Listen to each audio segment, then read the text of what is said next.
सुन रहे हैं आपका बंटी उपन्यास और ये उपन्यास का अगला कड़ी है। मम्मी का रोना बंटी को एकाएक बड़ा बना गया, बड़ा और समझदार। मम्मी की पापा से लड़ाई हो गई है पक्की वाली, दोस्ती तो अब हो ही नहीं सकती। मम्मी ने खुद उसे बताया, बिल्कुल ऐसे जैसे बड़ों को बताया जाता है। साथ ही ये भी कि अब मम्मी के लिए जो भी है बंटी ही है और मम्मी के एकमात्र सहारे बंटी के ऊपर जैसे हजार हजार जिम्मेदारियां आ गई हैं। मम्मी को प्रसन्न रखने की, हर काम में मम्मी की मदद करने की, कोई भी ऐसा काम ना करने की जिससे मम्मी दुखी और परेशान हो। वह सब करेगा, करता भी है, पर बस ना चाहते हुए भी पापा की याद उसे आ ही जाती है। लेकिन नहीं, अब वह उनके दिए हुए खिलौने से नहीं खेलेगा, कभी उनकी बात भी नहीं करेगा। मम्मी को शायद ये अच्छा ना लगे। रैक पर रखी हुई पापा की एकमात्र तस्वीर को उसने एक दिन चुपचाप उठाकर खिलौने की अलमारी में बंद कर दिया। मम्मी से लड़ाई कर ली तो अब बैठो यहाँ, और क्या। सारे दिन मम्मी को उदास रखने वाले, रुलाने वाले पापा को यही सजाया बस, और उसे लगा जैसे मम्मी की ओर से उसने पापा के खिलाफ एक बहुत बड़ा कदम उठाया है। मम्मी ने खाली रैक देखा और बंटी को देखने लगी। एक तक वह नीचे नजरें झुकाए खड़ा रहा, पता नहीं कहीं नाराज ही ना हो जाए। पर मम्मी ने उसे पकड़कर अपने पास खींच लिया, फिर प्यार किया, बहुत हल्की मुस्कुराई भी, शायद उसकी समझदारी पर न जाने कि उनकी आंखें नहीं मुस्कुरा पाई बल्कि उदास हो गई, बिना आंसू के भी, जिसे रोई रोई हो जाया करती है वैसे ही। तब वह एक क्षण को समझ ही नहीं पाया कि उसने ठीक किया या गलत। तस्वीर हटने से मम्मी खुश है या उदास, क्योंकि मम्मी की ओर तो मुस्कुराए पर आंखें उदास हो गई। कोई बात नहीं, धीरे धीरे वह इन बातों को भी समझ लेगा। जितनी समझ आ गई वही काम की है। बाहर निकलकर आम के पौधों को देखता, बस कुल 2 नई पत्तियां, कुल 4 पत्तियां, और लगता हुआ तो उसके मुकाबले में बहुत बहुत बड़ा हो गया है। माली दादा कहते तो तुम्हारे साथ साथ बड़ा होगा, और कैसे होगा मेरे साथ साथ बड़ा, कोई आसान नहीं इतनी जल्दी जल्दी बड़ा होना, कोई हो सकता है। पापा ने इस बार उसे चिट्ठी लिखने को कहा था, पर उसने नहीं लिखी। लिखना तो खूब अच्छी तरह जानता है, लिख भी सकता है। पापा से कहा भी था कि अब वह जरूर बराबर चिट्ठियां लिखेगा, पर तब वह सारी बात समझता कहाँ था। तब तो उसे अभी नहीं मालूम था कि मम्मी पापा की पक्की वाली कुट्टी हो गई है। पर अब कैसे लिख सकता है भला, वह पूरी तरह मम्मी की तरफ है, और मम्मी से उनकी कुट्टी है तो फिर बंटी से भी है, ऐसा ही तो होता है। फिर भी जब मम्मी इधर उधर होती है तो वह चुपचाप अलमारी खोलकर उस किताब को निकाल कर देखता है जिसके पीछे के कवर पर पापा अपना पता लिख गए थे। अब तो उसे मोजबानी याद भी हो गया है, 8A एलिगन रोड। पता पढ़ने के साथ ही उसके मन में पापा के घर के नक्शे उभरने लगते। खूब खूब ऊंचा ऊंचा मकान, एल्गिन रोड के नक्शे उभरते, कलकत्ते के नक्शे उभरते, हावड़ा ब्रिज, जू, लेक्स, बोटेनिकल गार्डन, बिना तने का खूब बड़ा सा पड़ का पेड़, पीसी सरकार का जादू, और फिर इन सबको दबोचती हुई, कुचलती हुई समझदारी उभरती है कि नहीं, उसे इन सब के बारे में सोचना भी नहीं है। पर इन सबको कुचलने के साथ उसके भीतर जाने क्या कुचलता रहता है। तो वो अपने आप से प्रॉमिस करता है कि कभी भी पापा की बात नहीं सोचेगा। मन ही मन किए हुए प्रॉमिस पर जब पूरी तरह भरोसा नहीं हो पाता तब जोर जोर से बोलकर प्रॉमिस करता है। अपनी ही आवाज सुनकर उसके भीतर एक नया विश्वास जगाता है। मम्मी आजकल पहले की तरह सारे दिन उदास नहीं रहती, वह बहुत अच्छा बन गया है। शायद इसलिए वह बड़ा होकर और भी अच्छा बन जाएगा तो फिर बहुत खुश रहने लगेंगी। आजकल शाम को कभी कभार बाहर भी जाती है, वह कभी मना नहीं करता, पूरी तरह आश्वस्त कर देता है। मम्मी जाओ, मैं पीछे पढ़ूंगा, फोफी से खाना लेकर खा भी लूंगा, बिल्कुल भी तंग नहीं करूंगा। फिर मम्मी उसे पूछती है, अच्छा बताओ तो बंटी कौन सी साड़ी पहनूं। तब बिल्कुल बड़ों की तरह वह सलाह देता है, बिना सोचे समझे नहीं, सारी साड़ियां देखकर खूब सोच समझ कर। और मम्मी जब वह साड़ी पहन लेती है तो फिर अपनी ही नजरों में बहुत महत्वपूर्ण हो उठता है। मन में कहीं मम्मी की मदद करने का संतोष भर जाता है। फिर जब मम्मी उसकी ओर देखती है तो उनकी आंखों से कैसा प्यार झरता रहता है। वह मम्मी को जाने के लिए कह तो देता है, पर मम्मी जब चली जाती है तो घर जैसे और भी ज्यादा खाली खाली हो जाता है। सारे दिन बोर होते बंटी की बोरियत और बढ़ जाती है। स्कूल खुला होता तो समझदार बनकर रहकर कितना सरल हो जाता। आधा दिन स्कूल में कट जाता, आधा दिन समझदार होकर रह लिए। अब छुट्टी में सारे दिन क्या करे वो, आखिर पढ़े भी कब तक। कभी फूफी से बतियाता रहता, कभी टीटू के घर चला जाता, या फिर घर के लोहे के फाटक पर झूलता या खड़ा खड़ा सड़क ही देखता रहता। पर सड़क भी तो ऐसी है कि बहुत कम लोग इधर आते जाते हैं। शहर से कटी छटी बिल्कुल एक तरफ को है वह जगह, थोड़ी दूर और आगे तो बस्ती बिल्कुल ही खत्म हो जाती है। बस सड़क बनी हुई है और दोनों के दूर दूर तक फैले उबड़ खाबड़ मैदान, और फिर उन मैदानों की सरहदें बनाती हुई पहाड़ियां। खड़ा हुआ पाठक पर रहता है और मन उसका दूर दूर दौड़ता रहता है। इन पहाड़ियों के पार क्या होगा, फिर उसके आगे क्या होगा, फिर उसके भी आगे क्या होगा। मन में तरह तरह के चित्र उभरते हैं, डरावने भी, रंगीन भी, राक्षसों की डरावनी गुफाएं, परियों के सोने चांदी के महल, और फिर इन सबके बीच में से उभर आता है कलकत्ता किस तरफ होगा, कितनी दूर होगा यहाँ से। तब खट से उंगलियों का क्रॉस बन जाता है, प्रॉमिस टूटने का पाप ना लगे। मम्मी के बगल में लेटा बंटी आसमान देख रहा है, झिलमिल झिलमिल करते तारे छिटके आसमान में। सप्तऋषि मंडल है, वह आकाश गंगा है, वह तेज तेज चमकने वाला ध्रुव तारा है। इस तारे को दिखा दिखा कर ही तो मम्मी ने उससे बालक ध्रुव की कहानी सुनाई थी। 5 साल के बच्चे ने तपस्या की थी, इतनी सारी तपस्या की भगवान भी खुश हो गए। कैसे करते होंगे तपस्या, उसने मम्मी के पास सरक कर पूछा। मम्मी तपस्या कैसे करते हैं? तपस्या क्यों? बताओ ना मम्मी, मैं जो पूछ रहा हूँ वो बताओ, अपने मन को मान लो, बस यही सबसे बड़ी तपस्या है। मम्मी ने जैसे टालने के लिए कह दिया हो। बालक ध्रुव ने तो जंगल में जाकर तपस्या की थी ना। की होगी रे? अरे मम्मी ने तकिए में इस तरह मुंह गड़ा लिया है जैसे वे अब और बात नहीं करना चाहती हो। मन को मारना भी तपस्या करना हो सकता है क्या? मन तो आजकल वह भी कितना मारता है, अपना तो क्या वह अभी तपस्या कर रहा है। एक अजीब सी पुलक उसके मन में जागी, एक अजीब सा आत्मविश्वास। कौन खुश होगा उसकी तपस्या से? भगवान? पापा? खट से उंगलियों का क्रॉस बन गया। पर नहीं, वह पापा को याद थोड़ी ही कर रहा है, वह तो केवल सोच रहा है कि खुश होकर पापा फिर से उनके साथ रहने लग जाएंगे। तो यह तो मम्मी की बात हुई, मम्मी की खुशी की, इसे प्रॉमिस थोड़े ही टूटता है। मन को तसल्ली हुई, मम्मी से पूछे, पर नहीं, ऐसी बात भी मम्मी से नहीं पूछना चाहिए। ना हो पापा खुश, वह मम्मी की खुश करेगा, खुश नहीं सुखी करेगा, उनके सिवाय मम्मी को ही है कौन। उसने मम्मी की ओर देखा, मम्मी ने तकिए में मुंह गड़ा रखा है। सचमुच उसकी मम्मी दुखी है। जब भी वो मम्मी को लेकर आगे की बात सोचता, उसे हमेशा लगता है जैसे मम्मी पर दुख टूट पड़े हैं और वह अपने नन्हे नन्हे हाथों से उन्हें दूर किए जा रहा है। कैसे दुख है सो नहीं जानता, उन्हें कैसे दूर कर रहा है वो ये भी नहीं जानता। बस मम्मी दुखी है, वह मम्मी का अकेला बेटा उन्हें दूर कर रहा है। कई बार मन में होता है तो मम्मी को ये बताए, पर कैसे? अच्छा, क्या तपस्या से पक्की कुट्टी को खत्म नहीं किया जा सकता? मम्मी, उसने धीरे से पूछा। मम्मी, तपस्या करके मम्मी पापा की कुट्टी नहीं खत्म की जा सकती। मम्मी ने सिर उठाया और एक क्षण उसका चेहरा देखती रही, फिर बाह में भरकर उसे अपने में भींच लिया। पापा की बात करके गलती तो नहीं कर दी उसने? तू पापा के साथ रहना चाहता है? नहीं मम्मी, मैं पापा के साथ नहीं रहना चाहता। मैं तो, बंटी ने इस तरह कहा जैसे मम्मी कहीं से उसे गलत न समझ ले। क्यों बेटा, तुझे पापा चाहिए? मन करता है पापा को। बंटी एक क्षण असमंजस में रहा। हाँ कहने से कहीं मम्मी नाराज ना हो जाए, पर झूठ बोलने से तपस्या जो बिगड़ जाएगी। उसने धीरे से हाँ कह दिया। मम्मी उसके बाल सहलाती रही। पता नहीं उसमें पापा मिल जाएगा का आश्वासन था या पापा तो नहीं मिल सकते की मजबूरी। आज मम्मी का कॉलेज खुल गया, मम्मी खुश खुश कॉलेज चली गई। उनकी तो बोरियत जैसे खत्म हो गई। गर्मियों की छुट्टी के लंबे लंबे दिन दोनों ने एक दूसरे को सहारा दे देकर ही काटे। सारे दिन मम्मी के साथ ही रहता था। हाँ, कभी कभी जब शाम को मम्मी बाहर जाती तो जरूर थोड़ी देर अकेला हो जाया करता था, पर आज तो जैसे दिन में भी उसे अकेले ही काटना है। उसका स्कूल खुलने में तो अभी 4 दिन बाकी है। चलने से पहले मम्मी ने फूफी को समझाया, 4 बजे के करीब सब लोग चाय पीने यहीं आएंगे। दही पकौड़ी और आलू की टिकिया तुम घर में बना लेना। चिवड़ा और मिठाई में चपरासी के हाथ भिजवा दूंगी। मदद की जरूरत हो तो उसे भी रोक लेना। 4 बजे तक सब कुछ तैयार रहे। मैं सब दुख देख लूंगी। मम्मी तुम जाओ। चपरासी क्या करेगा? मैं मदद करवा दूंगी फूफी की। मेरा राजा बेटा। मम्मी ने प्यार से उसका गला थपथपाया, गाल, और चली गई। बताओ फूफी क्या करना है? अले अफरी से क्या करना है? कुछ नहीं, जाओ खेलो, घर तो साफ कर लो पहले। मम्मी की टीचर्स की पार्टी है आज, तो उसे बहुत काम करना है कि भाव से बंटी सफाई में जुट गया। कपड़ा लेकर टेबल कुर्सी पोंछ डाली। अपनी बुद्धि के हिसाब से जितनी साज सज्जा कर सकता था वह भी कर दिया। अरे तुम इतने समझदार कैसे हो गए बंटी भैया? आजकल ना जिद करते हो, ना झगड़ा करते, ना रोते। कहाँ से आ गई इतनी अक्ल तुम्हें? आएगी क्यों नहीं? अब क्या मैं बच्चा हूँ? अपनी समझदारी का ठप्पा पड़ते देख बंटी कहीं भीतर ही भीतर पुलकित हो आया। मन हुआ फूफी को तपस्या वाली बात भी बता दे। यो भी फूफी उसके अकेलेपन का साथी है। वह उससे लड़ता भी है, उसे तंग भी करता है और उस पर रौब भी जमाता है। जमीन में चौक या कोयले से शतरंज बनाकर चंगा आटा पाँव भी खेलता है, तो कभी उसकी गोद में सिर रखकर कहानियां सुनता है, फिर एक कहानी के साथ 1000 प्रश्न। तब फूफी बिखर पड़ती है। तुम इतनी बहस काहे करते हो? कहानी है सो है, बिना बोले सुनेगो तो सुनाऊंगी, खाली उंगारा दो बस। अच्छा फूफी, बालक ध्रुव ने जो तपस्या की थी, लो फिर तुम्हारी कहानी किस्सा शुरू। हम एक बात भी नहीं करेंगे इस वक्त। फूफी चली गई। बुद्धू कहीं का सोच रही है, मैं ध्रुव की कहानी सुन लूंगा, जैसे मुझे आता ही नहीं है।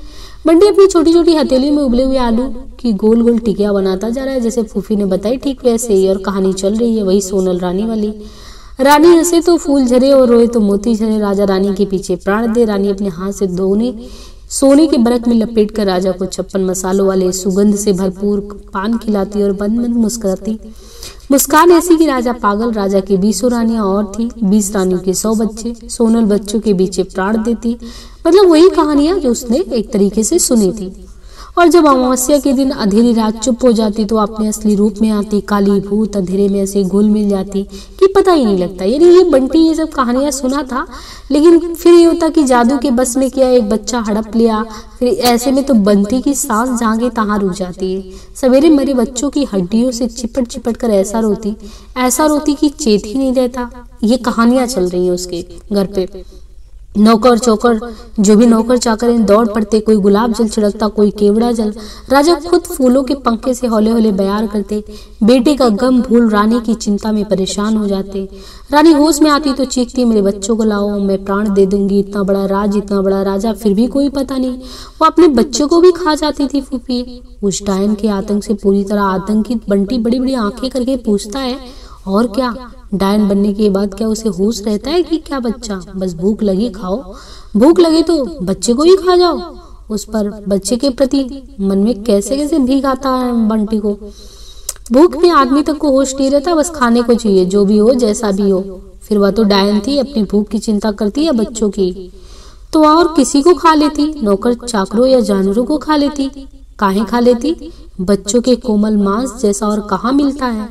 तो कभी दूसरे के बच्चों को क्यों नहीं खाती, केवल राजकुमार को ही क्यों खाती है? खाएगी क्यों नहीं? 56 भोग खाए राजकुमार की देही में जैसा मांस वैसा और कहाँ मिलता। तो धीरे धीरे राजा के सब बच्चे खा गई। और क्या खा गई? सुंदर कोमल बच्चे हड्डियों की ठठरिया बन गए। बस उन ठठरियों को देख देख कर रोने का नाटक करती रही। घिन और डर के मिलजुले भाव से बंटी की आंखों में आंसू आ जाते। फूफी ने देखा तो प्यार से ढकते हुए बोली, आलो तुम आंसू टपकाने लगी। अरे ये तो किस्सा कहानी है, कहीं सच में ऐसा थोड़ी ही होता है, सब झूठ मनगढ़ंत है। इन बातों से कहीं रोया जाता है, सुनो और भूल जाओ, नहीं हम आगे से कभी नहीं सुनाएंगे। हाँ। और उसने झट दूसरी कहानी शुरू कर दी। 4 माखू। तो थोड़ी देर में ही बंटी खिलखिलाने लगा। दौड़ दौड़ कर बंटी ने मेज लगा दी और खड़ा होकर मम्मी की राह देखने निकला। अपने सारे टीचर्स के लिए मम्मी आ रही हैं, हंसती हुई बतियाती हुई। दीपा आंटी तो सबके बीच जैसे छिपी गई हैं। कहो बंटी कैसे हो? हेलो बंटी कैसे हो? कईयों ने एक साथ पूछा। पहले से लंबा हो गया है? तो बंटी ने जैसे मन ही मन उसे सुधारा, लंबा नहीं बड़ा हो गया हूँ, थोड़े मोटे भी हो, वरना सिंकिया पहलवान लोगोगे। बंटी ने मौका ताका और दीपा आंटी की बाह से झूल गया। मम्मी की सारी टीचर्स में एक यही तो पसंद है, बाकी तो सब बेकार है। आप छुट्टियों में एक बार भी घर क्यों नहीं आई आंटी? छुट्टियों में हम यहाँ थे, यही थे। बताओ कैसे? हर साल बंटी बाहर जाता था, इस बार हम बाहर चले गए। घसीटता हुआ दीपा आंटी को लॉन की तरफ ले गया अपने पौधे दिखाने के लिए। कहाँ गई थी आप? कलकत्ता। कलकत्ता? बंटी जैसे एक क्षण को पुलक आया, एक उड़ती सी नजर मम्मी की ओर डाली। वे सबके लिए बरामदे की सीढ़ियां चढ़ते, मतलब वो सब चढ़ रही थी। आपने क्या क्या देखा वहाँ? कैसा है कलकत्ता आंटी? बहुत बड़ा और बहुत गंदा। एल्गन रोड देखी आपने? नहीं तो लीजिए, एल्गन रोड भी नहीं देखी। मैं क्या वहाँ सड़क देखने गई थी? क्या है एल्गन रोड में? कुछ नहीं, वैसे ही पूछा था। बंटी पापा की बात नहीं बताएगा, किसी को बताना भी नहीं चाहिए उसे। अब तो वह सब समझता है। दीपा आंटी अंदर जाने लगी तो उसने जल्दी से मोगरे के 2-3 फूल तोड़े और बोला, नीचे झांकिए, मैं आपके जूड़े में लगाऊंगा। हंसते हुए दीपा आंटी झुक गई। लगाना आता भी है? और नहीं तो क्या, मम्मी के बालों में रोज मैं ही फूल लगाता हूँ। ये सब पौधे भी मैंने ही लगाए हैं। अपने पौधे की बातें करते समय बंटी के मन में उत्साह और गर्व जैसे झलक पड़ा। बंटी ला कर सबको खिला रहा है, मना करने पर भी मनुहार करता है। एक तो लीजिए जरा और गरम वाले टीके। सब लोग खाने और बतियाने में समान रूप से जुटे हुए। कितना बोलती है ये सब लोग, जब से आई लगातार चकर चकर किए जा रही है। लड़कियों को कैसे चुप रखती होंगी? अच्छा, उनके स्कूल के सर लोग भी जब आपस में मिलकर बैठते होंगे तो इस तरह बातें करते होंगे। बच्चों को तो सब लोग कैसा डांटते हैं, चुप रहो, शोर मत करो, क्या क्लास को भाजी मार्केट बना रखा है। उसने कभी भाजी मार्केट देखा नहीं, शायद बहुत शोर की जगह होती हो। जितना शोर यहाँ हो रहा है उससे भी ज्यादा। भाई बंटी तो बहुत समझदार हो गया है, एकदम राजा बेटा की तरह काम कर रहा है। हमारी पिंकी तो लड़की है, पर एक भी काम तो करवा लो जरा। एक बात कहोगे 10 जवाब हाजिर। अरे मिसेज बत्रा का बेटा है आखिर, होशियार नहीं होगा? मोटी मिसेज सक्सेना बोली। मक्खनबाज कहीं का, वह जानता है कोई उसकी तारीफ नहीं कर रही है, सब मम्मी को मक्खन लगा रही है। एक बार कॉलेज गया तो यही मोटी बड़े गाल सला सला कर कहती रहती है, हाउ स्वीट, जानते हो कितने इंटेलिजेंट है। और जैसे ही वह पीछे मुड़ा धीरे से बोले, अरे मिसेज बत्रा ने बिगाड़ कर धूल कर रखा है। इतना जिद्दी और सिर चढ़ा लड़का है, बस प्रिंसिपल का लड़का है, सो कुछ कहता नहीं, मोटी चापलूस कहीं के। माथे पर बिंदी इतनी बड़ी लगाएगी जैसे पैसा ही चिपका लिया हो। बस एक दीपा आंटी अच्छी है, जो ना कभी इस तरह की तारीफ करती ना बुराई, मौका मिले तो उनके साथ खेलती हुई है। चाय समाप्त हुई, सब लोग बाहर के कमरे में आ गए और दीपा आंटी की कुर्सी पर ही बैठ गया, उनसे सट कर एक तरह से उन पर लद कर। मम्मी ने पास के रैक पर से फाइल उठाई, बीच की मेज अपनी तरफ खींची और ढेर सारे कागज फैला लिए। दीपा आंटी, आप गाना नहीं सुनाएंगी? देखो बच्चा, मम्मी अभी मीटिंग कर रही है, समझे? लाड में भी उसे हमेशा बच्चा ही कहते हैं। मम्मी, हम दीपा आंटी का गाना सुनेंगे। आंटी का गाना सुनाना ही होगा। और वह पूरी तरह दीपा आंटी की गोद में ही लद गया, कुछ इस विश्वास के साथ कि मम्मी उसकी बात टाल ही नहीं सकती। इतना काम उसने आज किया है, अब तो वैसे भी उसका अधिकार हो गया है। बंटी बेटा, अब हम लोग जरा काम की बातें करेंगे, कॉलेज की। तुम बाहर जाकर खेलो तो। मम्मी की बात बंटी को जैसे कहीं से चीर गई। एक क्षण वह मम्मी को इस तरह देखता रहा जैसे विश्वास ही नहीं कर पा रहा हो कि मम्मी ने उसे बाहर जाने को कहा। फिर धीरे से उठा और बाहर आ गया। अपमानित सा आहस था, तो उसकी इच्छा से भी ज्यादा जरूरी काम मम्मी के पास है। कॉलेज की बात कॉलेज में कर लेती, घर में तो कम से कम उसकी बात ही माननी चाहिए। वह तो कब से सोच रहा था कि शाम को दीपा आंटी का गाना सुनेगा, फिर अपनी कविताएं सुनाएगा, चुटकुले सुनाएगा, पहेली पूछेगा। ऐसी ऐसी पहेलियां उसे आती कि कोई बता ही नहीं सकता। लड़कियों को पढ़ाना आसान है, पहेली क्या हर कोई बता सकता है, पर अब कुछ नहीं। मम्मी को ऐसे तो नहीं करना चाहिए था, और ना चाहते हुए भी मम्मी को लेकर जाने कितना कितना गुस्सा मन में उफनने लगा। पर तभी सारे गुस्से और दुख को टोलती हुई समझदारी आई। मम्मी प्रिंसिपल है, कितने जरूरी काम उनको रहते हैं, उसे इस तरह गुस्सा नहीं होना चाहिए। कुछ नहीं, 2 महीने में मम्मी सारे दिन घर जो रही हैं, सो कॉलेज के काम को भूल गई थी, इसलिए तो गुस्सा भी आ गया, वरना तो इससे गुस्से की कोई बात ही नहीं है। कॉलेज खुल गया है तो कॉलेज का काम भी होगा। टीटू के पापा नहीं ऑफिस की फाइल लेकर घर में बैठे रहते हैं, फिर उस कमरे में कोई घुस जाए तो देखो ऐसा फटकारते हैं कि बस। मम्मी ने तो कितने प्यार से कहा, उसके पापा भी फाइलें लेकर आते होंगे। खट से उंगलियों का क्रॉस बन गया, फिर भी कहीं एक धुंधली सी तस्वीर उभर आई हो, फाइलों में डूबे हुए पापा। नहीं, उसने अपने मन को समझाया, नहीं, मतलब वो जब भी उसके मन में पापा का आता है तो उसे लगता है कि नहीं, मैं मम्मी की तरफ हूँ तो पूरी तरीके से मम्मी की तरफ ही रहना चाहिए। और वो जैसे ही सोचता है तो उसके मन में ये द्वेष, एक तरीके से गिल्टी सा फील होने लगता, ग्लानि बोध होता है कि ये मैंने क्या कर दिया। अब वो मम्मी के साथ खेलेगा, फिर रात में कहानी सुनेगा खूब लंबी वाली। आज कितना काम किया है उसने। मम्मी जब कॉलेज का काम करने लगी तो बाहर भी आ गया, अब ना कॉलेज है ना कॉलेज का काम। अब मम्मी फिर उसकी हो गई है, बिल्कुल उसकी। पता नहीं कोई मम्मी और इसके बीच में कोई भी आता है तो उसे बिल्कुल भी अच्छा नहीं लगता। कॉलेज के दिनों में तो वैसे भी शाम को ही मम्मी उसकी हुआ करती है, बालों की ढीली ढीली चोटी और मुलायम वाला चेहरा।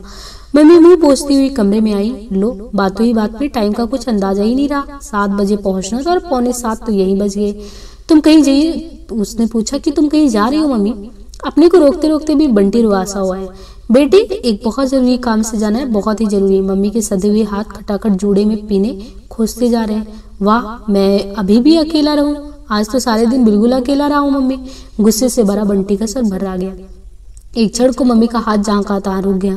बंटी की ओर देखा बहुत प्यार से, फिर अपने पास खींच कर दुलाते हुए बोली, मेरा राजा बेटा, अकेला क्यों रहेगा? टीटू को बुला लेना है, उसके यहाँ चले जाना, बस थोड़ी देर में तो आ ही जाऊंगी। टीटू बुलाने से भी आता है इस समय कभी? इस समय वहां जाओ तो उसकी अम्मा ना हो तो साथ ले जाओ ना बहू जी। दरवाजे पर बैठी सुपारी काटती हुई फूफी ने कहा, सवेरे से तो अकेला डाउन डाउन डोल रहा है, आपके साथ थोड़ा टहल आएगा तो मन बहल जाएगा बच्चे का। बंटी ने बड़ी आशा भरी नजर से देखा, शायद फूफी की सिफारिश ही काम आ जाए। कहा ना, मैं काम से जा रही हूँ फूफी। वह कहाँ लेके जाऊंगी? जल्दी जल्दी साड़ी पहनते हुए मम्मी ने कहा, काम से जा रही हो तो क्या हुआ? बच्चा होगा तो क्या फेंक जाएंगे? 2 मिनट में तैयार किए जाती हूँ। नहीं, बंटी मेरा खूब समझदार है, मेरे काम के बीच में वो क्यों जाएगा? 1 साल से तो कभी कॉलेज में नहीं गया। वह क्या समझता नहीं है कि बड़ों के बीच में नहीं जाना चाहिए? फिर गाल पर एक जोर का किस्सू देकर पूछा, है ना बेटा समझदार? मम्मी चली गई। लोहे के फाटक पर खड़खड़ा बंटी जाते हुए मम्मी को देखता रहा, आंखों में भरे आंसू के भीतर ही भीतर पीता रहा।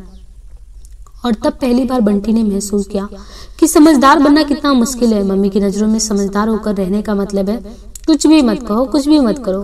दूध उसे पसंद नहीं, फिर भी बिना पिए, मतलब कुछ भी चिल्लपों किए पी लेता है। जो खाने को तो खा लेता है, जो कुछ करने को कहो कर लेता है।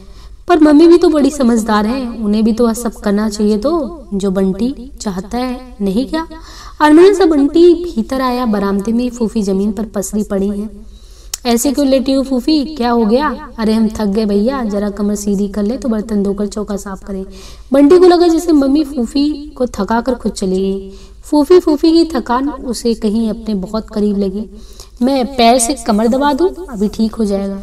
फूफी उठकर बैठ गई, एकदम बंटी को देखते हुए बोली, अरे तुम्हें क्या हो गया बंटी भैया? और सुनो, तुम चले काहे नहीं गए मम्मी के साथ? पहले तो कभी ऐसे छोड़कर जाने की बात करती तो जाने तुम देते नहीं, सारे आंगन में लोट कर अपना और मम्मी का जी हल्कान कर देते। या उम्र से पहले बूढ़ा होना में अच्छा नहीं लगता तुम्हारे, समझे? जाओ खेलो कूदो, सेवा चाकरी करने को तुम ही रह गए हो हमारी।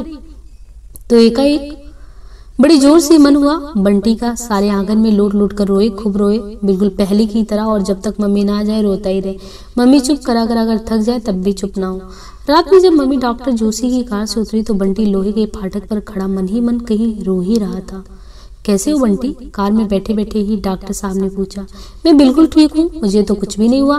उसने कुछ इस भाव से कहा मानो पूछ रहा हो, आप यहाँ क्यों आए हैं? डॉक्टर साहब की लगाई हुई सुइयों का दर्द और डर मन में फिर ताजा होकर उभर आया। अंधेरे में ही मम्मी को देखा, वे भी बिल्कुल ठीक लगी तब। और रात में जब वो मम्मी के बगल में लेटा तो बराबर प्रतीक्षा करता रहा कि मम्मी कुछ कहेंगे। उसने आज जितना काम किया उसके बारे में ही, पर मम्मी तो इतनी चुप है मानो उन्हें पता ही ना हो कि बंटी भी उनके पास लेटा है। मम्मी उसके पास लेटी बाल सहला रही है, पर उसे लग रहा है कि मम्मी उसके बाल नहीं सहला रही है, मम्मी उसे देख रही है। पर नहीं, मम्मी उसे देख भी नहीं रही है। मम्मी, तुम तो बहुत ही जरूरी काम से गई थी, फिर थारे एक काम। मम्मी तो शायद उसे बोल भी नहीं रही है। और तब बंटी का मन हुआ कि फूट कर वो रो पड़े। यानी उसकी मन स्थिति को वो खुद नहीं समझ पा रही है। और बंटी आगे के क्रम में देखिए कि बंटी का स्कूल क्या खुला, उसके बचपन ही लौटा है। क्योंकि एक बच्चा जब इस तरीके से बदहाली में एक तरीके से घुटन भरी जिंदगी जी रहा है जहाँ कोई नहीं, क्योंकि बच्चों को ना एक परिवेश चाहिए होता है, अपनों के साथ चाहिए होता है, अपने बराबर के बच्चों का हुई। तो ये चीज शहरी जीवन में बहुत देखने को मिलता है कि बच्चे कितने अकेले हो जाते हैं। या तो वो परिवार में रहे एक तरीके से, जब ज्वाइंट फैमिली होती है, एक पूरा परिवार ही होता है, तो कोई ना कोई बच्चे के साथ खेलने कूदने वाला होता है। लेकिन जहाँ पे हम एकल परिवार की बात करते हैं तो वहां भी वो संभावना रहती है कि कोई नहीं रहता, पैसा है, सब कुछ है, लेकिन वही है कि बच्चों को कोई भी खेलने खिलाने वाला नहीं है। बंटी का स्कूल क्या खुला, उसका बचपन लौटा है। लंबी छुट्टी के बाद पहले दिन स्कूल जाना कभी अच्छा नहीं लगता था, पर आज लग रहा है अच्छा ही नहीं, खूब अच्छा लग रहा है। सवेरे उठा तो केवल हवा में ही ताजगी नहीं थी, उसका अपना मन जाने कैसी ताजगी से भरा भरा थिरक रहा था।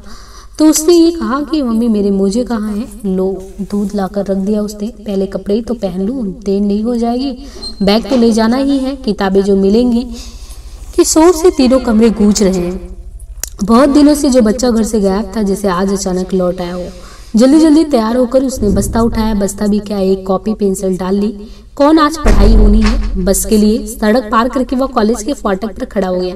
मम्मी उसे घर के फाटक तक छोड़कर वापस लौट रही है। बरामदे की सीढ़ियां चढ़कर मम्मी अंदर गुम हो गई तो सामने ही केवल घर रह गया, छोटा सा बंगला नुमा घर, जो उसका अपना घर है, जो उसे बहुत अच्छा लगता है। और एक ही ख्याल आया, उसी घर में पता नहीं क्या कुछ घट गया है इन छुट्टियों में। उसने जल्दी से नजरें हटा ली, तभी दूर से धूल उड़ाती हुई बस आती दिखाई दी। बंटी ने खट से बस्ता उठाया और बस के रुकते ही लपक कर उसमें चढ़ गया। दौड़ता हुआ टीटू चला आ रहा है, लेट लतीफ। बंटी इधर आ जा, यहाँ जगह है। जगह बहुत सारी थी, पर कैलाश ने एक और सरक कर उसके लिए खास जगह बनाई। बंटी यार इधर आकर बैठ, विभू से अपनी ओर खींच रहा है। बंटी अपने को बड़ा महत्वपूर्ण समझने लगा और बैठते ही उसका अपना पहरा, जो भी चेहरा है, बच्चों के परिचित उत्फुल्ल चेहरों के बीच मिल गया। बस चली तो सबके बीच हंसते बतियाते उसे ऐसा लगा जैसे सारे दिन खूब सारी पढ़ाई करके घर की ओर लौट रहा है। तभी ख्याल आया, धत हुआ तो स्कूल जा रहा है। बस जैसे भाजी मार्केट, बातें कौन कहाँ गया, क्या देखा, छुट्टी में कैसे कैसे मौज उड़ाई, आनंद विषय थे और सबके पास कुछ न कुछ कहने को। बंटी क्या कहे, वो खिड़की से बाहर देखने लगा, शायद कोई उससे भी पूछ रहा है। कुछ नहीं कहना उसे। मेरे मामा आए थे, एक साइकिल दिला गए 2 पहिए वाली। हम तो दिल्ली में कुतुब मीनार देख कर आ गए। तब ना चाहते हुए मन में कहीं पापा का मैकेनो, कलकत्ते के काल्पनिक चित्र उभर आए। क्यों रे बंटी, तू कहीं नहीं गया इस बार? पिछली बार तो मसूरी घूम कर आया था। नहीं, बंटी ने धीरे से कहा, सारी छुट्टियां यही रहा। हाँ, मम्मी ने खस के पर्दे लगा कर सारा घर खूब ठंडा कर दिया था, मसूरी से भी ज्यादा। बस फिर क्या था। और खस के उन पर्दों की ठंडक जिसने शरीर से ज्यादा मन को ठंडा कर दिया था फिर मन में उतर आई। बंटी फिर बाहर देखने लगा, पर बाहर सड़कों पर चलते हुए लोगों के बीच कभी वकील चाचा दिखाई देते तो कभी मम्मी का उदास चेहरा, कभी पापा दिखाई देते तो कभी भुन्नाती हुई फूफी। कितनी बातें हैं उसके पास कहने के लिए, पर क्या वह सब कही जा सकती है? मान लो वह किसी को भी तो ये कह सकता, समझा सकता, एकदम बड़ी बातें। यह तो वह है जो एकाएक समझदार बन गया है। ये विभू, कैलाश, दीपक, टामी कोई समझ तो ले देखे, पर अपनी इस समझदारी पर उसका अपना ही मन जाने कैसा भारी भारी हो रहा है। बस जब स्कूल के फाटक पर आकर रुकी तो एक दूसरे को ठेलते ढकेलते बच्चे नीचे उतरने लगे। नीचे खड़े सर में बोले, धीरे बच्चे धीरे, तुम बिल्कुल पिंजरे में से छूटे जानवरों की तरह। तो बंटी को लगा जैसे वह सचमुच ही किसी पिंजरे में ही तो था। आज निकलने को मौका मिला है बहुत दिनों बाद। सामने स्कूल का लंबा चौड़ा मैदान दिखाई दिया तो हिरन की तरह चौकड़ी भरता हुआ दौड़ गया। गर्मियों का सूखा रेतीला मैदान इस समय हरी हरी घास है, बड़ा नरम मुलायम, एकदम नया सा लग रहा है। नई क्लास, नई किताबें, नई कॉपियां, नए सर, इतने सारे नयों के बीच बंटी जैसे कहीं से नया आया हो, नया और प्रसन्नचित भी। हर किसी के पास दोस्तों को दिखाने के लिए नई नई चीजें हैं। जैसे ही घंटा बजता और नए सर आते हैं उनके बीच में खटाखट चीजें निकल आती है। प्लास्टिक के पजल्स, तस्वीरों वाला डायरी, 3 रंगों के डॉट पेंसिल, और जरा दिखा दो या बस 1 मिनट के लिए का सूर यहाँ से वहां तक तैर जाता। मेरे पास बहुत बड़ा वाला मैकेनो है, इतना बड़ा कि स्कूल तो आ ही नहीं सकता। कलकत्ते से आया है, कोई भी घर आए तो वह दिखा सकता है। एक क्षण को उंगलियां एक दूसरे पर चढ़ी और फिर झट से हट भी गई। कुछ नहीं होता, कोई पाप वाप नहीं लगता। कोई उसके घर आएगा तो जरूर मैकेनो दिखाएगा। सब लोग अपनी चीजों को दिखा दिखाकर कैसे इतरा रहे हैं, सान लगा रहे हैं, और वह भी बात नहीं कर रहे हैं। विभू, तू शाम को आ जाना भैया के साथ, बहुत चीजें बनती हैं। उसकी पुल, सिग्नल, पंचक्की, क्रेन। ख्याल आया उसने भी तो अभी तक सब कुछ बनाकर नहीं देखा। बिभू आ जाए तो फिर दोनों मिलाकर बनाएंगे, और बिभू नहीं भी आया तो खुद बनाएगा। यह भी कोई बात हुई भला? स्कूल की बातों से भरा भरा बंटी घर लौटा। खाली बस्ता भी नई नई किताबों से भर गया था। मम्मी अभी कॉलेज में है, उसके आने के 1 घंटे बाद घर आती है। बंटी जो था वो दौड़कर फूफी को ही पकड़ लाया। अजय, एक बार इस बस्ते को तो उतार कर देखो। क्या है बस्ते में, उठाकर तो देखो, एकदम ललकारते हुए बंटी ने कहा। फूफी ने बस्ता उसने उठाया वहां पे। हेलो, इतना भारी बस्ता, ये तुम इतना बोझ ढो ढो कर ले जाया करोगे तो तुमसे ज्यादा वजन तो तुम्हारे बस्ते में ही होगा। तो इस तरीके से, जैसे कि एक प्रसन्नचित भाव से, क्योंकि वो स्कूल का वो रहता है, तो मतलब एक बहुत ही प्रसन्नचित मुद्रा रहती है। तो बंटी के चेहरे पर संतोष और गर्व भरी मुस्कान फैल गई। चलो हटो। और फिर खट से बस्ता उठाकर सैनिकों की मुद्रा में 4-6 कदम चला और फिर बोला, रोज ले जाना पड़ेगा ऐसे? अभी तो ये बाहर और पड़ी है। 4th क्लास की पढ़ाई क्या हो ही नहीं जाती? बहुत किताब पढ़नी पड़ती है। और फिर एक एक किताब निकाल कर दिखाने लगा। ये हिस्ट्री की है, कब कौन सा राजा हुआ, किसने कितनी लड़ाइयां लड़ी, सब पढ़ना पड़ेगा, समझी? और हिस्ट्री के राजा कहानी के राजा नहीं होते, झूठ मूठ वाले, एकदम सच्ची मुच्ची के राजा भी, सच भी लड़ाइयां हैं। और ये ज्यादा ज्योग्राफी है, ये जनरल साइंस है, ये एटलस है। हिंदुस्तान का नक्शा पहचान सकती हो? लो, अपने देश को भी नहीं पहचानती। देखो, यह सारी दुनिया का नक्शा है। इसमें जो ये जरा सा दिख रहा है ना, ये हिंदुस्तान है। इसी हिंदुस्तान में अपना शहर, और फिर इस शहर में अपना घर है, और फिर उस घर में अपनी रसोई है, और फिर उस रसोई में एक फूफी है। हाँ, बंटी जोर जोर से हंसने लगा। बंटी को यूं हंसते देख फूफी एकटक उसका चेहरा देखने लगी, कुछ इस भाव से जैसे बहुत दिनों बाद बंटी को देख रही हो। फिर गदगद स्वर में बोली, हाँ भैया, मेरी तो रसोई ही मेरा देश है, और देश दूस में नहीं जानती, हुए होंगे राजा महाराजा, मेरा तो बंटी भैया ही राजा है। बुद्धू कहीं की, देख यार, डिक्शनरी है, शब्द अर्थ समझती है। किसी शब्द का अर्थ नहीं आए तो इसमें देख लो। 4th क्लास में एटलस और डिक्शनरी भी रखनी पड़ती है। अब इस बूढ़े तोते के दिमाग में कुछ नहीं घुसता भैया, तुम काहे मगज कर रहे हो? चलो हाथ मुंह धोकर कुछ खा पी लो, मुंह तो देखो, भूख और गर्मी के मारे चिड़िया जैसा निकल आया है। बंटी खाता जा रहा है और उसका उपदेश चालू है। तुम कहती थी ना फूफी कि रात दिन भगवान करते हैं, पानी भगवान बरसाता है, सब झूठे। जनरल साइंस की किताब में सारी बातें सही लिखी हुई हैं। अभी पढ़ी नहीं है, जब पढ़ लूंगा तो तुम्हें सब बताऊंगा। तो हम कौन इस स्कूल में पढ़े बंटी भैया, अब बस हम तुमसे ही पढ़ेंगे, अंग्रेजी में बढ़ाओगे हमको। बंटी फिर खीखी करके हंस पड़ा। फूफी और अंग्रेजी और फिर फफी, इस तरीके से जितना भी हो। तो बंटी हंसता रहा खिलखिलाकर। फूफी उसे देखती रही और गदगद रही।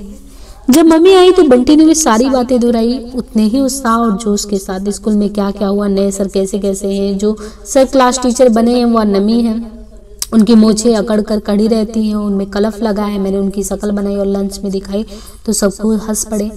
तुम्हें बताऊं तो विभू ने दिल्ली में जाकर क्या क्या देखा, मम्मी उसे कब ले जाकर दिखाएंगी। और फिर उसी झोंक में वो कह गया कि मैंने सबको अपने मैकेनिक के बारे में बता दिया है, यदि शाम को विभू आए तो उसे दिखाऊंगा भी। फिर एक क्षण को मम्मी की ओर देखा, मम्मी वैसे ही मन मन मुस्कुरा रही है। कुछ भी नहीं, वह बेकार डरता रहा इतने दिनों, खेलने से क्या होता है भला।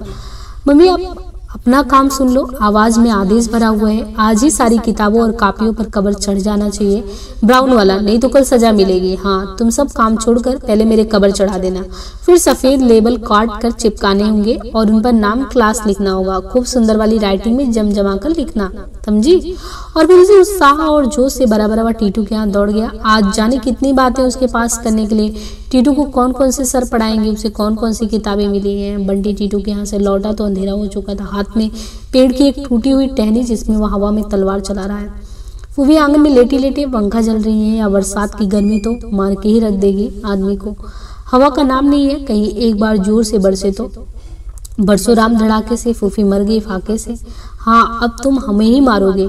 मम्मी बिना कुछ भी सोने, मतलब कि एक तरीके सुने बोले। बंटी अपनी ही धुन में भीतर आया तो देखा मेज पर सारी किताबें कापियां जो की त्यों पड़ी है, बिना कबर के। खाली बस्ता मेज के नीचे पड़ा है। मम्मी बंटी लॉन की ओर दौड़ पड़ा। लॉन में मम्मी डॉक्टर साहब के साथ बैठी हैं। बीच के मेज पर चाय के खाली बर्तन रखे हैं। दंदनाता हुआ बंटी आया। मेरे कबर नहीं चढ़ाया मम्मी। बंटी नमस्ते करो डॉक्टर साहब को, मतलब वो संबोधित करती है अपने बेटे को कि वो उनको नमस्ते करे। तो मम्मी ने उसकी बात का जवाब ना देकर बात कही तो बंटी बनना गया। दोनों हाथ कुछ इस तरह जोड़े मानो कह रहा हो कि जान बख्शो। तुमने मेरे कबर क्यों नहीं चढ़ाए, कल सजा नहीं मिलेगी मुझे। अरे बंटी बड़े नाराज हो रहे हो बेटा, क्या बात है। हाँ हाँ हो रहे हैं नाराज, आपको क्या जाता है। जब देखो तब आकर बैठ जाएंगे या मम्मी को ले जाएंगे। बड़े अपनी मोटर की शान लगाते हैं। अब आकर बैठ गए तो मम्मी कबर नहीं चढ़ा सकती है ना। और मम्मी कह नहीं सकती कि उन्हें बंटी का काम करना है। अब उन दोनों का क्या होगा, सजा तो उसे मिलेगी। वह मन ही मन ये बनाने लगा। बिना एक शब्द भी बोले बंटी ने हाथ पकड़कर मम्मी को खींचा। तुम चलकर पहले कबर चढ़ाओ, एकदम उठो। डॉक्टर साहब की तरफ उसने देखा भी नहीं। बंटी क्या कर रहे हो बेटा, उसने कहा। इतने बड़े होकर इस तरह करते हैं तो बहुत समझदार है। पर बंटी हाथ खींचता ही रहा। कोई समझदार नहीं है। पहले तो कोई काम उसका मत करो और फिर कह दो समझदार की बात।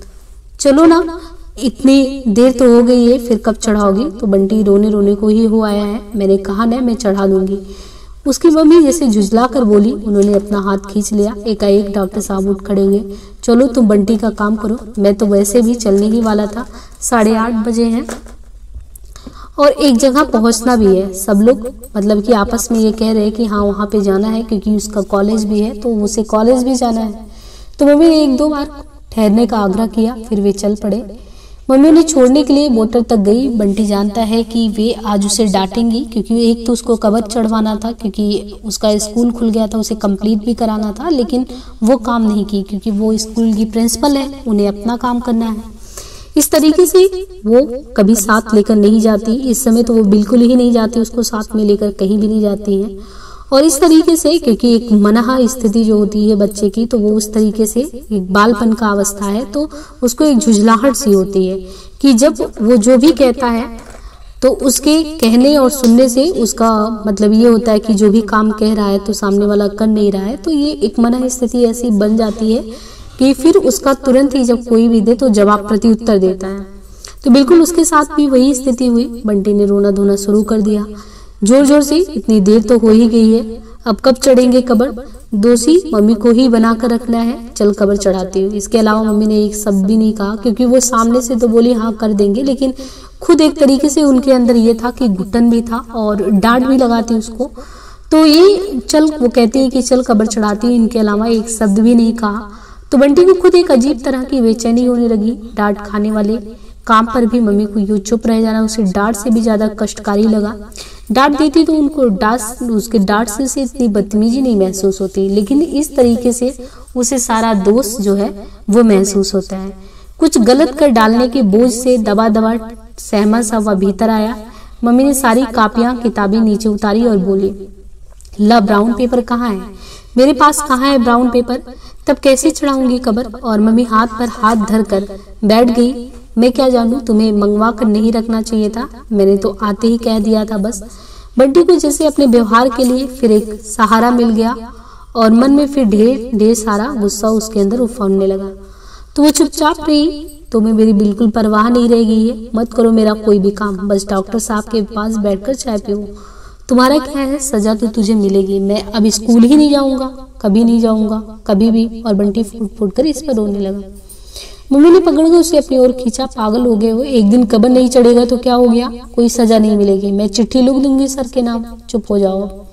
नहीं, मैं कोई चिट्ठी विट्ठी नहीं ले जाऊंगा, मैं स्कूल भी नहीं जाऊंगा, गंदी कहेगी। और कहने के साथ ही बंटी ने मम्मी की ओर देखा। लो अब डांटो मुद्रा में। पर फिर भी मम्मी ने ये नहीं डांटा, बस मम्मी समझाती रही और बंटी उफन उफन कर रोता रहा। उसे खुद लग रहा है कि यह रोना केवल कबर न चढ़ने का रोना नहीं है, पता नहीं क्या है, उसे फूट फूट कर रोना आ रहा है। बहुत दिनों से जैसे मन में कुछ जमा हुआ था जो एक हल्के से झटके से बह आया। बेबस और अपराधी सी मम्मी हाथ पर हाथ धरे बैठी है और जमीन में पसर कर पैर फैला फैलाकर बंटी रो रहा है, मत करो मेरा। यानी वो कह रहा है कि काम नहीं करो, घूमने जाओ, बात करो, मैं भी सारे दिन टूडी के यहाँ रहूंगा, पेड़ पर चढ़ूंगा, बिल्कुल नहीं पढ़ूंगा। आंसुओं से सारा चेहरा भीग गया था, पर बेग था कि थामे ही नहीं थम रहा था। फूफी आई और हाथ पकड़ कर उठाने लगी तो बंटी ने हाथ झटक दिया। मत उठाओ मुझे, उसने कहा कि रोने दो। तो उसकी जो फूफी थी बस वही एक थी। तो उन्होंने कहा कि कैसा खुश आया था बच्चा स्कूल से, बहुत दिनों बाद थी चेहरे पर ऐसी खुशी, अभी ये रुआसा हो गया है। आने के बाद 10 बार तो कहा था कि कागज चढ़ा देना, पर आपको तो आजकल, तो एक तरीके से वो संबोधित कर रही हैं कि आपको आजकल मतलब कि फुर्सत ही नहीं रहती। मम्मी की तरफ नजर पड़ते ही फूफी का उलाहना अधूरा रह गया और बात जहां की तहां वहीं टूट गई। बड्डी रोता रहा, फूफी समझाती रही और मम्मी चुपचाप बैठे दोनों को देखती रही। वो समझा भी नहीं सकती थी क्योंकि वो अपने कॉलेज का बहाना उनको था, लेकिन क्योंकि वो अपने को बड़ा दिखा रहा था, लेकिन अब समय के साथ उसको लगा कि बराबर बड़ा दिखाना भी बहुत सही नहीं है। और जो घर में है वो तो सब देख ही रहा था, लेकिन ये है कि वो एक अच्छे ओहदे पे थे तो उनके सामने फिर नौकरों का भी नहीं चलता। तो एकाएक जैसे कुछ उसको ख्याल आया कि मम्मी उठी, दराज में से चाबियों का गुच्छा निकाला और फूफी के देते हुए बोली, फूफी कॉलेज की चपरासी से कहना स्टील के लवानी में कुछ भूरे कागज होंगे, निकाल कर दे दे। और जब कागज आ गए और मम्मी उससे तरह चुपचाप चढ़ाने लगी तो मम्मी का सारा दोष जैसे बंटी के ऊपर से पर आ चढ़ा। कम से कम बंटी को ऐसा महसूस हुआ। मम्मी से नजरें बचाए बचाए वह खुद भी चढ़ाने में मदद करने लगा। बीच बीच में छिपकर मम्मी की ओर देख भी रहता। मम्मी नाराज है पर कुछ भी तो पता नहीं लगता आजकल उनको क्या हो रहा है। एक तरीके से उसने कहा कि ठीक है तुम जाओ अपना खाना वगैरह खा लो, फिर सवेरे उठा नहीं जाएगा नहीं तो तुमसे, तुम भी तो चलकर खाना खाओ। स्वर में कहीं क्षमा मांगने का स्वभाव भर आया। एक बार को उसको ये लगा कि एक तरीके से विनम्र निवेदन कर रहे हैं बार बार तो वो मान ही लेंगी, लेकिन क्षण भर दुविधा में भी ये रहा कि उठे या नहीं उठे, उठ भी सकती हैं नहीं भी उठ सकती हैं। फिर धीरे से उठ गया। कम से कम इस समय वह मम्मी को किसी भी बात का विरोध नहीं करना चाहता। जाते जाते बोला, सफेद लेबिल चिपकाकर नाम भी लिखने हैं। हाँ है, मैं सब कर दूंगी, तू जाकर सो जा। खाना खाकर बंटी बाहर आया तो लगा जैसे भीतर बैठा था एक बोझ सा उस पर लदा था। पता नहीं वह बोझ कबर न चढ़ने का था कि मम्मी के नाराज होने का था या कि अपने ही व्यवहार का था। जो भी हो, बाहर आते ही बहुत हल्का हुआ और बिस्तर पर लेटते ही सो भी गया। सवेरे उठकर बंटी भीतर आया तो देखा सारी किताब कापियां जमी हुई रखी हैं, कबर चढ़ी हुई है, लेबल लगी हैं, सब पर सुंदर अक्षरों में उसका नाम और क्लास लिखा है। उसने सब कुछ छूकर देखा, हाथ फेरकर और मन पुलक आया, पर साथ ही एक क्षण को मन में कल का सब कुछ तैर आया। जैसे भी होगा मम्मी को खुश करेगा। वह दौड़कर आंगन में आया। मम्मी बैठी अखबार पढ़ रही थी। गले में हाथ डालकर वह झूल गया। मम्मी मेरी, उसकी समझ में नहीं आ रहा था कि कैसे अपनी खुशी जाहिर करे, कैसे मम्मी का गुस्सा दूर करे। और जब कुछ समझ में नहीं आया तो मम्मी के गाल पर एक किस्सो दे दिया। मम्मी ने खींचकर उसे अपने सामने किया, उसके दोनों कंधों पर अपने हाथ रखे, उसे देखती रही, बस देखती रही। न कुछ कहा न प्यार दिया। क्या था उन नजरों में? गुस्सा, फटकार, प्यार, खुशी। बंटी कुछ भी तो नहीं समझ पाया। जा जल्दी से तैयार होकर जा, देर नहीं हो जाएगी स्कूल में। मम्मी ने बिना एक बार भी प्यार के उसे भगा दिया। तैयार होते थे बंटी के दिमाग में यही बात घूमती रही। मम्मी ने उसे एक बार भी प्यार नहीं किया। पहले कभी वो मम्मी के गाल पर किस्सू देता तो मम्मी बदले में ढेर सारे किस्सू देती, बाहों में भरकर खूब प्यार करती। मम्मी क्या उससे नाराज है? नहीं, नाराज भी तो नहीं लगती। पता नहीं मम्मी बदल ही गई है, पहले की तरह तो बिल्कुल भी नहीं रही। और थोड़ी देर पहले के अपराध भावना और पश्चाताप, फिर गुस्से में घुलना, फिर इस बार का गुस्सा मम्मी की जगह डॉक्टर जोशी के लिए था। क्यों आते हैं वहां है इतना? बंटी बड़ी खुशी खुशी तैयार हो रहा है। आज कितने दिनों बाद मम्मी ने उसे बाहर ले जाने के लिए कहा है। कॉलेज से आती ही बोली, बंटी तैयार हो जाना, आज घूमने चलेंगे। तो एक क्षण को तो मम्मी को ऐसा देखता रहा मानो विश्वास ही नहीं हो रहा है। इधर तो मम्मी ने एक तरह से उसे घुमाना ही छोड़ दिया। कभी कभी जाती है तो अकेले उसे पूछती तक नहीं, बस कह देती है मैं जा रही हूँ। ऐसा करना चाहिए मम्मी को। उसका क्या है मत पूछो, वह भी टीटू के यहाँ खेलने चला जाता, फूफी को लेकर कुन्नी के यहाँ चला जाता है, अपने खिलौने को निकाल लाता है पापा वाला। ऐसे क्या देख रहा है, बता दो कहाँ चलेगा आज, कंपनी बाग? क्या पहनेगा, अच्छे से कपड़े निकाल ले। मम्मी बहुत खुश लग रही है आज, आजकल पहले की तरह उदास तो नहीं ही रहती है। वह खुद तैयार हो गया, अब मम्मी को तैयार होना देख रहा है। एक एक सीसी खुलती और चेहरे पर चढ़ती हुई हर परत के साथ मम्मी का चेहरा जैसे नया होता जा रहा है। पाउडर की सफेदी और ओठों की लाली के बीच में ठुड्डी का तिल कैसे चमक रहा है। एकाएक मन हो आया मम्मी का तिल छू ले। कितने दिनों से उसने मम्मी का तिल ही नहीं छुआ। सच में मम्मी उसे सुंदर लग रही है, पर हिम्मत नहीं हो रही कि पास जाए। पता नहीं आजकल उसके और मम्मी के बीच कुछ हो गया है। आज वो मम्मी के साथ खूब घूमेगा, खेलेगा, मम्मी को खूब हंसाएगा, फिर रात में बिना कहे मम्मी के पलंग में घुस जाएगा और उनके तिल पर हाथ फेरेगा। मम्मी ने अलमारी खोलकर एक डिब्बा निकाला और उसमें से बैगनी रंग की साड़ी निकालकर पहन ली। सुंदर और एकदम नई। यह कौन सी साड़ी है मम्मी? मम्मी के एक एक चीज से वह बहुत परिचित है। एक नई है, कब लाई, मुझे नहीं बताई? शिकायत के सुर में बंटी ने कहा। मम्मी का साड़ी बांधता हाथ रुक गया। कुछ क्षण की उनकी नजरें बंटी के चेहरे पर टिक गई। मम्मी कभी कभी उसकी तरफ इस तरह देखती है, लगता है मानो उसको नहीं देख रही, उसके चेहरे में कुछ और देख रही। फिर हंसकर बोली, मैं जो कुछ करूँ तुझे बताना जरूरी है, तू तो अभी से अपने। और वे फिर साड़ी बांधने लगी। मत बताओ मेरा क्या है, मैं भी कोई चीज लाऊंगा तो नहीं बताऊंगा, कुछ भी करूंगा तो नहीं बताऊंगा, नहीं बताना कोई अच्छी बात। तभी बाहर गाड़ी का हॉर्न सुनाई दिया। लो ये डॉक्टर साहब आ गए। तो अब मम्मी जाएंगी भी नहीं, मना तो करे अब ये। चल तू जाकर बैठ, मैं भी आई। हम क्या डॉक्टर साहब के साथ जाएंगे? बंटी के सारा उत्साह ही मर गया। और क्या, उनकी गाड़ी में ही तो चलना है। मम्मी ने जल्दी जल्दी दराजे और अलमारी बंद की। एक क्षण को बंटी का मन हुआ कि मना कर दे, पर गाड़ी में घूमने का लालच भी कम नहीं था। डॉक्टर साहब ने अपनी बगल वाली सीट का फाटक खोला तो मम्मी ने भीतर बैठते हुए कहा, तू पीछे बैठ जा, इसे भी आगे ही ले लो, दोनों बैठ सकोगे। पर मम्मी ने पीछे का फाटक खोलकर कहा, नहीं, ये पीछे बैठ जाएगा आराम से, आगे मेरी साड़ी मुड़ जाएगी। बिना एक भी शब्द बोले अपमानी से बंटी चुपचाप पीछे बैठ गया। उसका क्या है, आगे बिठाओ, पीछे बिठाओ या घर ही छोड़ जाओ। नई साड़ी पहनकर कैसा इतरा रही है मम्मी। अब तो दोनों बैठ गए हैं। ये डॉक्टर साहब गाड़ी क्यों नहीं स्टार्ट कर रहे हैं? एक तो मम्मी को ही देख रहे हैं जैसे कभी देखा ही ना हो। चलिए ना। बंटी से और ज्यादा देर तक चुप नहीं रह गया। अच्छा बंटी बेटे, आज का प्रोग्राम सिर्फ तुम्हारे लिए, बोलो तो कहाँ चलना पसंद करोगे? डॉक्टर साहब का यो पूछना बंटी को अच्छा लगा। कंपनी बाकी फरमाइश की है बंटी, पहले बच्चों को ले लीजिए फिर वहीं चलते हैं। मम्मी के कहते ही डॉक्टर साहब ने ओके कहा और कार चला दी। बंटी मन ही मन जैसे बुन गया, धत तेरे की अभी कोई घूमना हुआ। मम्मी खुद तो अकेले अकेले घूमती हैं डॉक्टर साहब के साथ, पर आज उसे घुमाने की बात की तो सबको बटोर लो। फिर क्यों झूठ मूठ कहती है चलो तुझे भी घुलाने। यो हो ना, सबको घुमाना है, कौन से बच्चे। और मन में पापा के साथ घूमने वाला दिन तैर गया, बिल्कुल अकेले। बंटी बेटा, आज तुम्हें अपने बच्चों से मिलाएंगे। हमारे यहाँ एक दीदी है, जो दीदी, एक छोटा भैया है अमित। दीदी बहुत सीधी और समझदार है और अमित बहुत शैतान, एकदम पाजी। शैतानी करे तो तुम कान खींच देना। मम्मी हंस क्यों रही है? यह भी कोई हंसने की बात है? कोई चुटकुला सुनाया डॉक्टर साहब ने? गाड़ी जब कोठी के सामने रुकी तो बंटी ने उड़ती सी नजर डाली। खूब बड़ी कोठी है पर बगीचा नदारत, बस सामने हाथा सा है, न घास न पौधे। डॉक्टर साहब उतर के भीतर चले गए तो मम्मी ने बताया यही है डॉक्टर साहब की कोठी, और फिर उसका चेहरा देखने लगी। दरवाजे में घुसते ही बाई और एक छोटा सा मकान जैसा बना है जिस पर बड़ा सा बोर्ड लगा, हर जगह देने वाला बोर्ड लाल तिकोन, 2 या 3 बच्चे बस। ये क्या है मम्मी? डॉक्टर साहब की डिस्पेंसरी। सवेरे डॉक्टर साहब यहाँ बीमारों को देखते हैं। आंटी हल्का नीला फ्रॉक पहने एक लड़की दौड़ती चली आ रही है और पीछे पीछे एक लड़का। दोनों के चेहरों पर खुशी जैसे झलक पड़ी। तो मम्मी इन बच्चों को नहीं जानती है? बस वही नहीं जानता। देखो जो यह है बंटी, आज तुम लोगों की दोस्ती करवा देते हैं, फिर कभी तुम इसके पास आ जाना, कभी ये तुम्हारे पास आ जाएगा।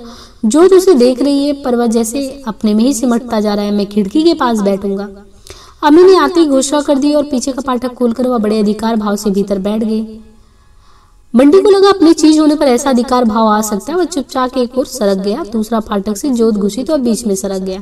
बीच में बैठना भी कोई बैठना होता है। अब कुछ देख सकता है वह, दूसरों की गाड़ी में कहे भी क्या। पर मम्मी तो कह सकती थी कि दोनों में से कोई एक बीच में बैठ जाए और बंटी को खिड़की की तरफ बैठने दे।